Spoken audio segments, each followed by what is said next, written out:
Iran నుంచి దూసుకొచ్చిన క్షిపణులు డ్రోన్లతో యుఏఈ ఒక్కసారిగా ఉలిక్కిపడింది. ఈ ఉద్రిక్తతల నేపథ్యంలో ఎమిరేట్స్ ఎయిర్లైన్స్ సంచలన నిర్ణయం తీసుకుంది.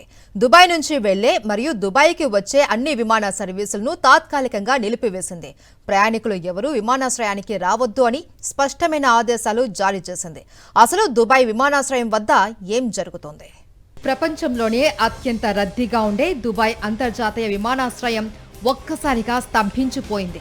ఇరాన్ నుంచి ప్రయోగించిన క్షిపణులు, డ్రోన్లను యుఏఈ ఎయిర్ డిఫెన్స్ వ్యవస్థలు సమర్థవంతంగా అడ్డుకున్న కొద్దిసేపటికే ఎమిరేట్స్ ఈ కీలక నిర్ణయం తీసుకుంది.